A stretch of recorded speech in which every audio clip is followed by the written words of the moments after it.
5 seconds.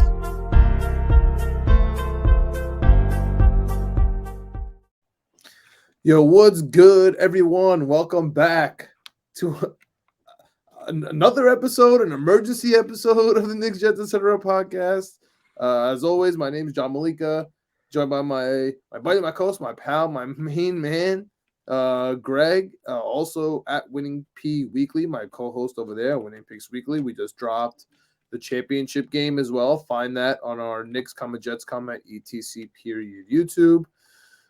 But we're here because we just did an episode, laid out all the offensive head coaches that we wanted, everybody that we interviewed, mentioned that we had this broad, long, wide, what did they say? The wide net? Casting a wide net, sure. Casting a wide net over 20 coaches because we have so many positions to fill. And of course, as soon as we dropped the episode, we were talking about the bad man. Mr. Ron Rodgers. We mentioned other quarterbacks. Things changed as soon as we dropped this episode, as usual. So, without further ado, Greg, let's just get right into it, man. Yeah, I'm with you. We've been talking. We've been changing up a few things. So go check out the YouTube channel. Always check out the podcast wherever podcasts are available. Rate 5 stars if you're on Apple. Leave a comment. It helps us out so much. We really appreciate it.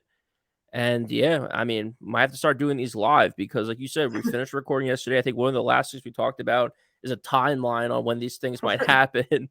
And then boom, the next day in the morning, Nathaniel Hackett's in, O-line's in. So there's a few things. So yeah, let's get into it because there's a lot to talk about. You talk about it's the Super Bowl coming up, the championship game coming up, and it's the Jets. That seems to be leading everyone's discussions on sports talk, radio, any of the channels. It's crazy to think about, but we're here.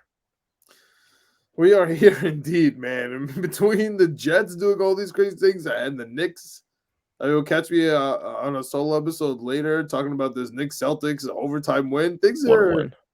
We also got some trade deadline stuff over there. Things are just happening with the Knicks and the Jets at all times, man. It's insane. So let's start off here with our new offensive coordinator. Whether you like it or not, Nate Hackett is our offensive coordinator. And it's really important to note, as Connor Hughes mentioned, he was getting paid from Denver regardless for the next 4 years. Yep. So essentially he's working for free, something that Ian Rappaport was kind of confused about. He went on record saying Cliff Kingsbury is kind of doing the conventional way where you get fired for doing bad, still getting paid, take a year off from football, come back, everybody forgets, what happened, and you get another shot, whether it's a head coach or OC. And Nathaniel Hackett's kind of taking a different route here where he's jumping right into it. And sometimes that can really backfire. The Gruden brother, his name is Jay Gruden. Jay Gruden. It happened to him. He got fired, took an OC job right away, never got a job again. Yep. You know what I mean? So it's risky, especially because, number one, you're sitting here with the New York Jets. You don't know who the quarterback is. Wink, wink. We're supposed to believe that. And number two, you know that if you don't make the playoffs this year, the head coach is getting fired. And in what scenario have you heard of an offensive coordinator that stays on, the head coach gets fired? 1% of the time, I would say. Yeah. That's, like that. Yep. Matt Rule, Nebraska and Matt Rule right now turned down the Jets because we were trying to give them a defensive coordinator. So it just, it doesn't really work. But let me get your initial reaction here, Greg. It's big news, man. Nathaniel Hackett, last we saw him, head coach of the Denver Broncos. They were, I believe, 3-6 when he gave up his head coach, his offensive play calling duties to Kubiak, little Kubiak. Yep. Was it Clint? Is it Clint Kubiak? I think so. Who we also interviewed for who knows what position. That didn't work out well either after he finished that. We have a bad taste in our mouth. What's your initial reaction here? Nate Hackett. We talked about him yesterday. I know we've been talking about it. I think it's a great hire because I think it's a pathway to Aaron Rodgers. And you talked about Connor Hughes mentioning that, he could take 4 years, sit back, get ready for his next At gig or least whatever. one. At least one, bro. Dude, Robert Saleh talked about it in his press conference today. I don't know if you caught that. I think it's Yep. his last press conference before they're taking a break. He's going He's on vacation. going on vacation for a week or two. Then they come back, start doing, their off-season stuff, start prepping for whatever they need to prep for. Joe Douglas hasn't taken the next 2 weeks, so I think Joe Douglas is making phone calls, doing things. But it was a very interesting press conference with Robert Saleh because there was a lot of Aaron Rodgers indirect questions, and he kept Yeah. shooting it down. But he did talk about Nate Hackett, dude. And one thing I didn't know about Nate Hackett, everyone talks about his connection with Aaron Rodgers. He was saying that for years he's been able to scheme up great running offenses. And we've talked about it on this podcast about how if the Jets' MO has been since we've known them to play stellar defense, have good special teams, and run the football. And we were able to run the football this year with Breece Hall. We weren't able to run the football with anyone else, and that's a problem. So I went and looked at his lifetime rankings they have on it was a Pro Football Reference. So shout out to Pro Football Reference. And dude, he's been the OC in Buffalo, Jacksonville, and Green Bay. 3 different places. Buffalo was not in the position they're in now. So 3 tough kind of teams. EJ Manuel was the quarterback. And then that was going to be my first thing. 2013, he ranked number 1 in rushing attempts, number 2 in rushing yards. The quarterback was EJ Manuel. Yeah. The quarterback was EJ Manuel in Buffalo in 2013. He was the number 2 rushing offense. So he can get the ball done. Obviously, number 1 in yards, number 2 in touchdowns in Jacksonville. That was the year Leonard Fournette went absolutely stupid. And then in Green Bay, again, rushing though, he's ranked 15th, 8th, and 15th, 8th, and 18. So he's had a top half of the league rushing offense. Just in the terms of yards every year for the last 6 years. Mm-hmm. So, dude, I'm happy about that because we have to be able to rush the football no matter who's the quarterback, no matter who's the running back. Then when it comes to passing, we all know the incredible numbers that Aaron Rodgers put up. I think people were talking about today over 14,000 passing yards, 111 touchdowns. Well, just back-to-back MVP. That's what you 4 picks. Yeah, back-to-back MVPs. You can say whatever you want. It's absolutely insane. So very excited. I think Rodgers was averaging 37 or 36 passing touchdowns a season. And I think Zach Wilson led the team this year with 6. So I'm very excited at what this offense can be. I'm very happy about the hire. Also a little connection, I think, with Robert Saleh through Jacksonville when they were both there for a little bit. Yep. Very excited about this. We need an established guy. We need a guy that's called plays. We need a guy because, like you said, it's now or never for this coaching staff. We need a guy to come in here, whether it's Aaron Rodgers or Lamar Jackson or whoever else it's going to be able to run a good offense. And I think that Hackett can do that. So here's the thing. We have to get nitpicky here. You got a little nitpicky with Buffalo. You also just said the term calling plays. We need a guy that's called plays. People are screaming right now. Whether you're on audio or you're watching us, they're screaming at you because that is the number 1 issue with Nate Hackett right now. Yep. His gold medal, his gold prize where he's hanging his hat on is that he was calling plays for Jacksonville for Blake Bortles, and he went to the AFC Championship. All right, he's holding his couple plays away from a Super Bowl appearance. Yep, 2017. He's holding that's his star year. And then he got fired the year after, so we won't talk about that. Goes to Green Bay. Everybody wants to talk about Aaron Rodgers, his connection, all these numbers. He wasn't calling the plays. However, he was the red zone guy. So they were unbelievable in the red zone. Jets suck in the red zone. So, I mean, I'm okay with that. But you're talking about calling plays. He wasn't calling plays for Green Bay. He wasn't calling plays until it counted, until the red zone. But, yeah. Oh, yeah, it's a great point. That's a great point. Move over to Denver. As I mentioned earlier, he was calling the plays, did bad, turned it over. The good news is they didn't do better once he gave over play calling duties. Yeah, you know what I mean? So it's not like he was the issue. Yeah, you already know how I feel about Denver. I never was saying it was Nate Hackett's fault. What's going on in Denver? I know. I thought about you right away. I'm like, I'm going to take this take this stand and just blame everything on Russell Wilson because I don't have a choice right now. But before we segue on to Keith Carter, our new offensive line coach, Yeah. what is your take on Nate Hackett if we don't get Aaron Rodgers? Do you I think still he's feel the same way? Yeah, I think he's fine. I think he's Okay. fine if we don't get Aaron Rodgers. I think he's great if we get Aaron Rodgers. I think he gives us another pathway, another bridge to getting Aaron Rodgers. But to your point too, you bring it up, and I don't feel like I hear it from a lot of people. Obviously is watching Jet stuff all day. Um, I don't hear a lot of people talking about the fact that Robert Saleh and Mike LaFleur are best friends. So I don't know if we necessarily needed a bridge to the Green Bay Packers organization. In fact, I don't think we needed a bridge to the Green Bay organization. I think we needed a bridge to Aaron Rodgers because I don't know if Mike LaFleur or Matt LaFleur and Aaron Rodgers always get along and see eye to eye. But I think Nate Hackett might be a better bridge or a better pathway or more of a bridge or more of a pathway to Aaron Rodgers. And dude, we had the Pat McAfee clip yesterday. Everyone's been talking about it. He's the odds-on favorite right now in Vegas to be to go to the Green Bay Packers. So is Lamar Jackson. So obviously one of those is going to be wrong. You can't have both guys. But everything just seems to be pointing to Aaron Rodgers. Like I said, I think he's great if we get him. I think he's completely fine if we don't get him. Yeah. Okay, that's fair. I mean, I don't. We don't have a choice right now.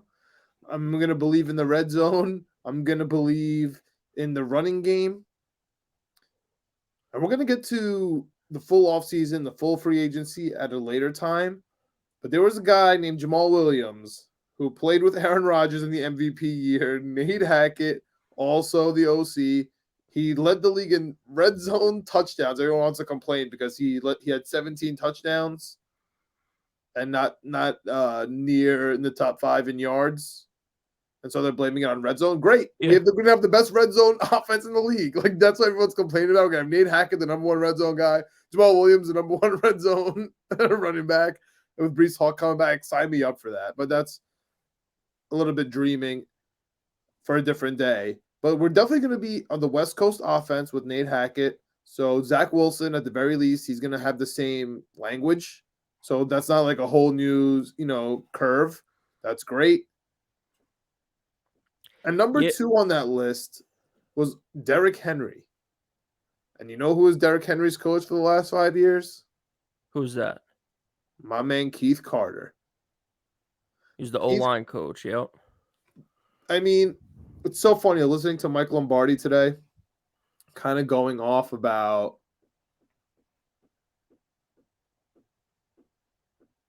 the fact that Nate Hackett, he's not good on his own. We just went over that. What you think about it.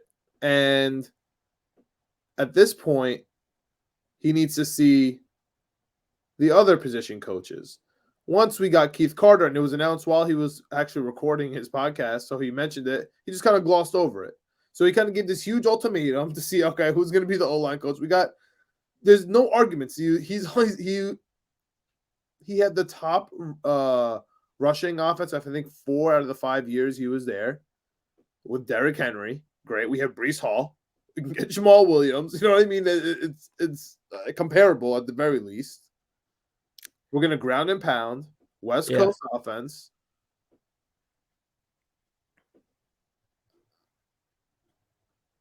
I'm excited about this, but we're going to get into it in a second. I'm a little nervous because of what Taylor Lewan had to say. For sure. What were your initial thoughts about this hire? I thought it was good. Again, I looked right away. I go to the Wikipedias, look at their coaching history. Then I pull up Robert Saleh, see if there's a little overlay. So Robert Saleh, defensive quality coordinator or quality coach in Seattle from 2011 to 2013. Keith Carter, Seattle Seahawks, offensive quality control coach, 2012 to 2013. So both guys in Seattle in 2012, 2013. So hopefully there's a little familiarity there. Both doing quality control, quality coach, whatever you want to call it there. To your point, this guy was a running backs coach. And and an offensive line coach. I think that's great because one of the announcements too was he's an offensive line coach, but he's the running game coordinator, I believe, is another title he's going to hold here with the Jets. So it's kind of twofold. He's going to coach up this O-line, get this O-line right, but then also to get the running game going along with Nathaniel Hackett. I think that's a great 1-2 combo here. Like you said, he was a top 10 to 15 range. PFF had the offensive line ranked for the Tennessee Titans when he was there from 2018 to 2022. You put in here too, he was, part of, I think it was the Atlanta running backs coach in 2017 when they went to the Super Bowl. Then Taylor Lewan talked about it on his podcast. I think he got the news live on the podcast. And that was a little concerning. It was a little concerning because he talked about he ran the guys hard. He didn't really give the veteran guys a special treatment to get healthy. And that concerns me because we have not necessarily veteran guys, but we have offensive line guys that get hurt. So we can't be running these guys hard. I think also, too, one thing we didn't talk about yesterday, if we have Aaron Rodgers, do you think Dwayne Brown's coming back? So I think Dwayne Brown comes back because I think he thinks he's got a shot at winning a Super Bowl. So I really do think that if he comes back, he's been banged up a lot. He played through an injury all year. We praised him all year for it. Obviously, AVT is banged up. Mekhi Becton's banged up. So we can't be running these guys to the ground. We need these guys to get their rest, to get their rehab. I don't know if you got the clip here from Taylor Lewan. Yeah, let's jump it up to get Taylor Lewan's actual words. This is from 2 weeks ago. If you don't know, he's been the left tackle for the Tennessee Titans for, 10 years, 11 years, 10 years now? I think 8 years now, 9 years. I think he's a year or two less than Will. He was on a he had 1 year. No, he's always starting. Okay, it was 9 to 10 years. Anyway. Oh, always starting. First round draft pick. Awesome all pro guy. Left tackle. Big time money. He's been banged up and been injured. But to your point, while this guy's been the offensive line coach for 4 years in Tennessee, he's been Taylor Lewan's coach for 4 years. So let's see what Taylor Lewan has to say about it. Yeah, he found out live 2 weeks ago when he got fired. So this is the news when he got fired, not from today. Yeah. Keith. Keith's been there, yeah, for like 5 years. Last 5 years. Yeah, man, Keith and I have had a very up and down relationship, and I think it's ended at a much higher point. But damn. I think, like, when Keith first got there, the way he came in and the way he was trying to act towards everybody, like, very disrespectful, very... Like the authoritarian? Very authoritative, but, like, in a very, like, dictatorship type of way. Keith grew every single year. And he did live on the O-line with impossible standards. That was kind of like one of those things, how football is, how it gets kind of toxic sometimes. Like, it's never good enough. You think you do well, but all of a sudden there's one or two plays you want back. And sometimes you just want a pat on the back and you never truly get that. I think Keith is a good offensive line coach that was stricken by injuries. Me, Ben, Nate, Brewer was hurt this year. Nick missed a couple games. That's all 5 starting guys were hurt. So that's not necessarily Keith Carter's fault. I think he'll be able to get a job in the NFL again. But, yeah. I think, yeah. I mean, I don't want to say, like, anything disrespectful. Right. Because I think he's a good dude. And I think, like, his and I's friendship is a very loose term, but our business relationship got a whole lot better from the first time he was in to now.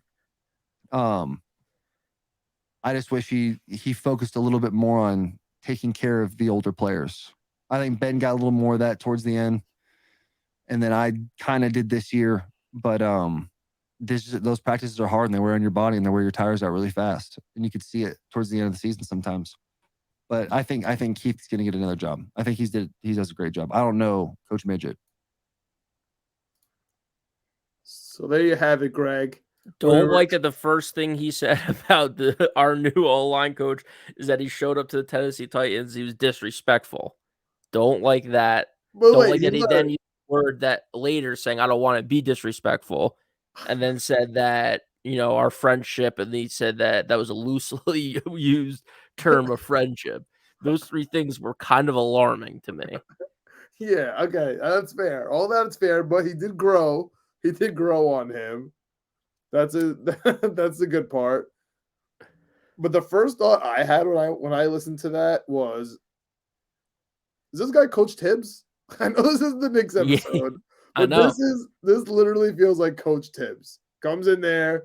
He's like, "This is what we're doing." Maybe Tibbs isn't disrespectful, but he's gonna run you to the ground. Practices Nothing's are ever good hard. enough. It's gonna be interesting. But yeah, there you hear. You're not gonna get better insight than that. That's Taylor Lewan, All Pro left tackle for the Titans during the entire tenure he was there. He was there before him. He was there after him. Interestingly enough, we'll really find out about how Taylor Lewan feels because he's gonna get cut by the Titans. He's due, I think, 14 mil, but it's 0 dead cap. Yeah. And as all of Jets Twitter, all of Jets Nation is becoming salary cap experts these days.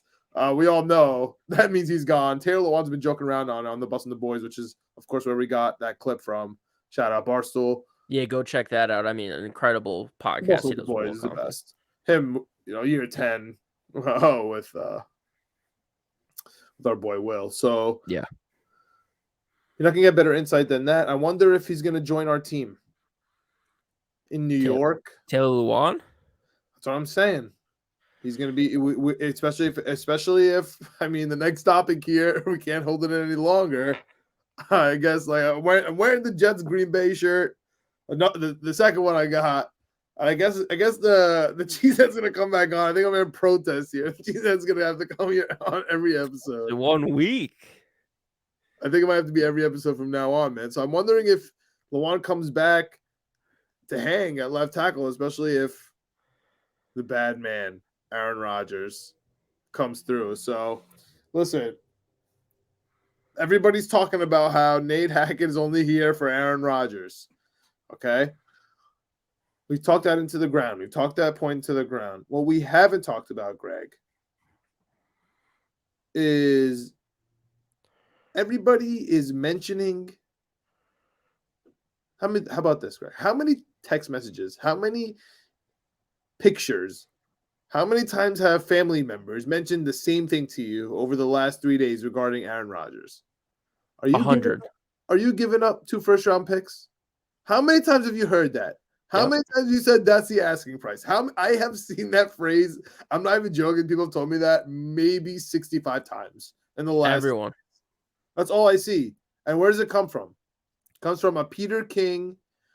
It's funny because it's a Peter King article that's behind a price price paywall. So I know that nobody read it. I know for a fact it was just off that one tweet and everyone just ran with it. And so it was funny that while we were recording yesterday, he was on the Dan Patrick show. And Dan Patrick asked Peter King about it. He's like, "Yo, you're the one who said first round pick. So do you, like, what's up with that?" And I think we're going to be. This is the point of this podcast, man. The point of this podcast is to expose the nonsense, dude. Like, we listen for you. That's the whole point here. Like, we got Lewan, what he thinks of his old coach, we bring it here. We got Nate Hackett stats. We got the bottom of all these rumors that people just keep perpetuating to your phone, to your Instagram, to your Twitter, to your messages, to your group chats. Everybody's telling me about 2 first-round picks come from Peter King. I can't wait to hear what Peter King has to say. Hey, you want to hear, Greg? You want to hear what Peter I would King love to hear what Peter King has to say because apparently, according to Twitter, he said 2 first-round picks, and Peter King's tied into the organization, so the organization's definitely telling him that's what they want. We talked about it on the podcast yesterday. That's got to be what happened. It has to be. What else could have possibly happened here? I mean, Peter King, like you said, works for the league, works for the teams. He's definitely got some insight. All I said in that column, I mean, it's amazing what's gone on in the Twitter sphere in the last 36 hours. I never said that the Packers wanted 2 ones. Tough. I never said that the Jets definitely are going after them. I don't know what's going to happen. I'm sitting in my I'm actually sitting on a plane flying from Philly to San Jose doing a bunch of things. And that's one of the things I'm doing. And I just tried to sort of put my thinking cap on, and I said, after listening to Adam Schefter on Saturday, what really is the market for Aaron Rodgers and what would happen? Just a guess. That's all this is, a guess. This is nobody on the Packers telling me anything. And I didn't pass it off as that. But Thanks, my Peter. guess is that they probably want 2 ones. Would they get it? I don't know. Would there be a team out there as desperate as, say, the Jets might be after listening to Woody Johnson after the season? I don't know. We'll see. But I do think the Jets make sense from the standpoint that Woody Johnson looks at his team and says, we have not had a franchise quarterback, seriously, in the last half century. We haven't had a franchise quarterback since Joe Namath. And, I'm tired of it. And I don't care what it costs. And Dan, the best thing about getting Aaron Rodgers is that whatever team he has, Aaron Rodgers is going to cost $48.5 million on the cap combined 58. over the next 2 years. Yeah. So, it's not going to cripple your team. Dak Prescott's cap number next year is higher than Aaron Rodgers' cap number for the next 2 years combined. And that wasn't a guess. That part wasn't a guess. But so as you heard it from the man himself, Greg, this guy guessed. He wrote one word about a guess that the Jets, based on the fact that Adam Schefter said he would get traded to the NFC. The AFC, yep. Out of the NFC, not in the NFC. So he surmised it to the AFC teams. The Jets are desperate because Woody Johnson said he'll pay for a franchise quarterback. The Jets want a veteran. And this was, in fact, before Nate Hackett got hired. This was yesterday. Same time we were recording. So he didn't even hear about the Aaron Rodgers. So this whole thing about 2 first-round picks is insane. I think we were more on the right track with a second-round pick this year and a conditional, or maybe a third-round pick this year and a conditional second next year that goes to a first. I would give them a second this year, a third next year, and call it a day. But if they want a second this year, a third next year that converts to a second, or maybe a first if we make it to the Super Bowl or something insane like that, no problem. Just make it to the Super Bowl, you can have the next 7 first-round picks. Yeah, fact.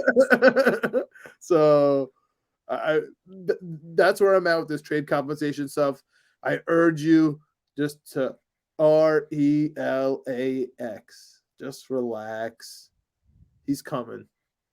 Greg, at this point, I can't read into every little thing. I'm excited for Pat McAfee's Aaron Rodgers Tuesday. I feel like that's the only day that the news is actually going to drop, real news.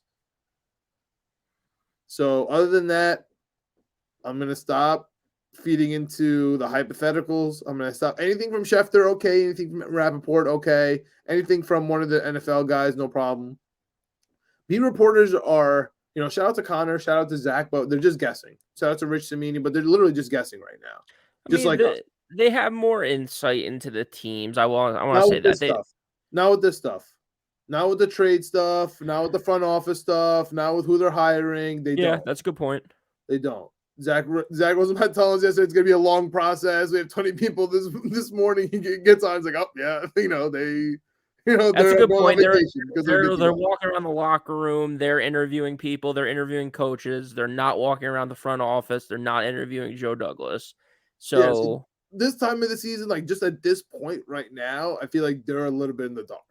Yeah. So the only people I'm really believing are the insiders. That's coming from the agents of the teams at the moment. This Peter King trade compensation is fake. The first round pick stuff is fake. Stay away from fake voting. I have a tough time saying it's fake because he said it in the article. Like, that's what drives me crazy. Like, he walked what he said back so much in that video that we just played. It's absolutely insane, the gymnastics he's doing. To be like, I never said that. I never said that. No. What was he? No, he said it, but he said I presented it that way, but I shouldn't have. Yeah, I shouldn't have presented it that way. Yeah, it's like, dude, you said it's there's gonna be 2 first round picks. That's gonna be the asking price, or that's what's gonna happen. Like, you know what I mean? Like, today it was all that. Oh, that's what I think. I don't talk to anyone. What do you mean you don't talk to anyone, Peter King? It's your whole job. You're an insider. You talk to everyone. That's the whole point of being an insider. I don't know. I'm just thinking, are the Jets desperate? I don't know. The ultimate walk back by him. I mean, that was absolutely insane. Absolutely crazy. Okay, hold on. I got to replay it for us right here. Last time, Okay. because this part right here. This is part that you're talking about right here, because it is actually hilarious when you break it down like that. Yeah. I don't know. And what would happen? Just a guess. That's all this is, a guess. This is nobody on the Packers telling me anything. And I didn't pass it off as that. Okay. But Thanks, man. Wait, did you write in the article, I'm totally just guessing here. I think no one's talked to me. No, you didn't write that. You didn't present it like that. So what are people supposed to think? I mean, it's just the ultimate gymnastics and walk back in a 36-hour period, like you said. It's wild. But to your point, I think everyone's kind of guessing at this. It is probably, I would guess, besides where Tom Brady's going to go, the biggest offseason story. And I can't believe the Jets are front and center on this. It's crazy. It is. And the last soundbite here, because we're too positive right now. We got to go with the naysayers. Oh, I got some negatives on our last topic, but yeah, let's finish up this Aaron Rodgers topic because I'm fired up. I want to do this all-pro voting thing. People thought that I forgot about it. I did not forget. It's getting my facts in order. I'm ready to go. All right, so Kyle Brandt went off negative about Aaron Rodgers to the Jets. Not great. Not great, Kyle. So let's check in with Kyle. Let's check in with Kyle. I love that we're doing this. Let's check in with Kyle because he's usually such an upbeat guy. Usually. Yeah.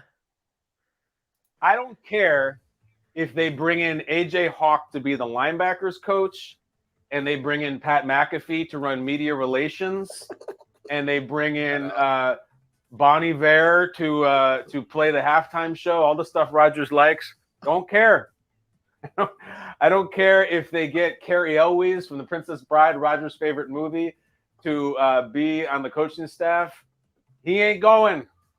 And we can play this clip back if he becomes a Jet. I just don't think it's going to happen.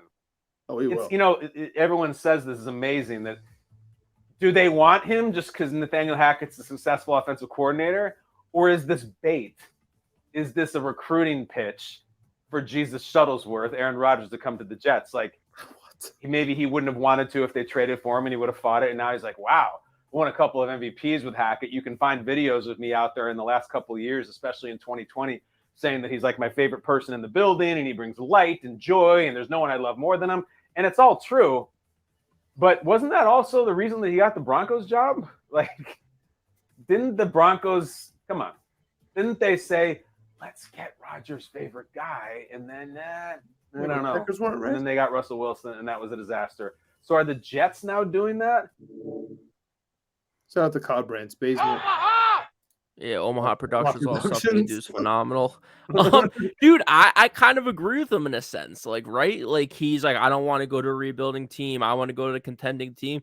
For all intents and purposes, if Russell Wilson was 5 years younger, like he was 5 years ago, the Broncos should have been contending. They were a top 10 defense. They have weapons. They have a decent O-line. They have Nathaniel Hackett. But the thing is, John, we talk about it all the time, and I don't think people get it enough. There is a big difference between a head coach and an OC. For sure. It's just two different things. Like, and we're stuck with him. So he better bring us Aaron Rodgers. We'll discuss if he's going to be good standalone by himself if Aaron Rodgers is not the quarterback. But for now, we're operating as if he's coming. And I am ready for the letdown of the century. I am ready. And it's going to happen, and that's fine. But until then, number 12. With my cheese head and my gridiron thing, and I expect the Curb Your Enthusiasm music on with this slide with Aaron Rodgers and Jet stuff. Or a thumbnail from yesterday, 4 pictures of Aaron Rodgers in Jets jerseys. Facts. Check us out on YouTube so you know what we're talking about. And Greg, I don't know what's going on here with the all-pro voting, but go ahead. Do your thing here. I know you got some gripes about our boy CJ Mosley, second team all-pro. You're not happy about it. Yeah. So okay. So we talked about it a week or two ago now. I can't remember, and it was kind of on the fly, off the cuff. And now that we're doing this new kind of setup thing, I can have tabs open and research stuff a little bit more. So we kind of tabled it then, and we kind of said let's bring it up next week. So, I looked into it because we were talking about there's a difference between the All Pro, which is the AP All Pro. 50 media members get invited by the AP to vote on the All Pro every year. Associated That's what's up? Press. Associated Press. Press. Yep. That's the true All Pro. This year, the NFLPA, the Players Association for the NFL, decided to put in Also the players. Vote. They also vote. They have their own vote. Yeah, and it's recent though. Like the AP is the longest running periodical, whatever you want. That's the real one. A bunch of other organizations and stuff do it. Like I think some people were freaking out this week about PFFs. Wilson and Sauce Gardner being the offensive and defensive rookie of the year, but that's from some organization out there that's not the AP's offensive rookie and defensive rookie of the year. So the AP, the Associated Press, is the one everyone goes by. Other organizations do it, including the NFLPA. And you were saying like, oh, well, if we don't count the players one, then like Sauce and Q Will aren't on it. So I dove into it. I looked into it. I'm actually going to bring it up here. And AP, The All Pro, Q Will's All Pro, and Sauce and Hardy. Yeah, so on the ones from the Associated Press, so not the player ones. Yeah, the real ones, which is great. Which and is the second, and the second team All Pro, real one, AP, CJ Mosley, right? And the second one, CJ Mosley. So here we have so I was saying like, what, Fred Warner's not on it? Like, what's going on with Fred Warner? So again, we looked into it below on this graphic here. Fred Warner, 42 votes. He's obviously number one. Roquan Smith, 27 votes. He's number two. So the thing that's also kind of tricky here with the linebacker position specifically is they just pick three linebackers. They don't care about middle, left, and right. They don't care whatever it is. So it's just the three best linebackers. The NBA, forwards and guards. Exactly. So, yeah. So the gripe was CJ Mosley. Why are you hating on CJ Mosley? Because, dude, look at these stats. So I put up here on the slide here. There, I'm not gonna Mike Francesa this. There's 1, 2, 3, 4, 5, 6 different players here. One of them is CJ Mosley. All 5 other players got less than 4 votes for All Pro. CJ Mosley received 9. He finished out just ahead of Demario Davis, who had 8. Shout out Double D. Double D, he was the last man in, I think. Bobby Wagner, CJ Mosley, Demario Davis are the last 3, the second team for linebackers. Dude, what's your issue? Who on here is CJ Mosley? Who on here had the best season? Combined tackles range from 127 to 184. Tackles for loss range from 3 to 12. QB hits range from 0 to 9. One guy has 2 interceptions. A couple guys have some fumble force. A couple guys have a couple fumble recoveries. One guy has a fumble TD. So who on here, John, is clearly an All-Pro linebacker? I want you to pick out. Give me 1, 2, 3, 4, 5, 6. Who are you picking here as the 6th best linebacker in the league? And then I'll tell you exactly who you picked and where he placed and how many votes he got. Because I guarantee you're not picking CJ Mosley as an All-Pro right now. I'm putting you on the spot. I have a feeling I know which one is CJ Mosley. I know you do because you've been looking at. I know you know the numbers so well. You know who CJ is. But be honest. Be honest with the people out there. And again, if you're a fan, go check out on YouTube.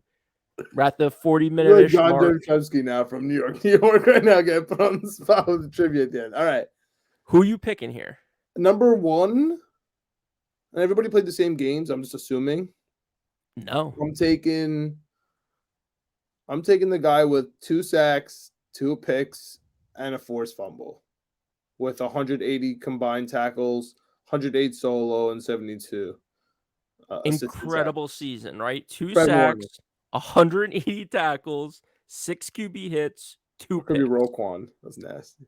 No, it's Milano. not. No, Roquan's in. Roquan's good to go. Hmm. I'll tell you exactly who it is. I'm gonna look it up right now because I know what team he's on. I want to get his first name right. That's Nick Bolton, linebacker for the Kansas City Chiefs, going to play in the AFC Conference Championship Nice. this week. Shout out Nick Bolton. Stud season. Nice, dude. Yeah, second That's round all pick over out the of board. Kansas He's City. getting the sacks. He's getting the tackles. 6 QB hits, 2 picks, and of course 180 fumbles. tackles. Nice. Yeah, that's fire. That one's fire. He's fire. Pressure in He's the QB. He's getting fumbles, like you said. He got no votes? interceptions. What's up? He got no. Oh, he got 3 votes. You got 3 votes. Okay, he's good. I You like got that. 3 votes. CJ Mosley who's the worst guy on here? Who's the worst guy on this list? The worst guy on this list has to be.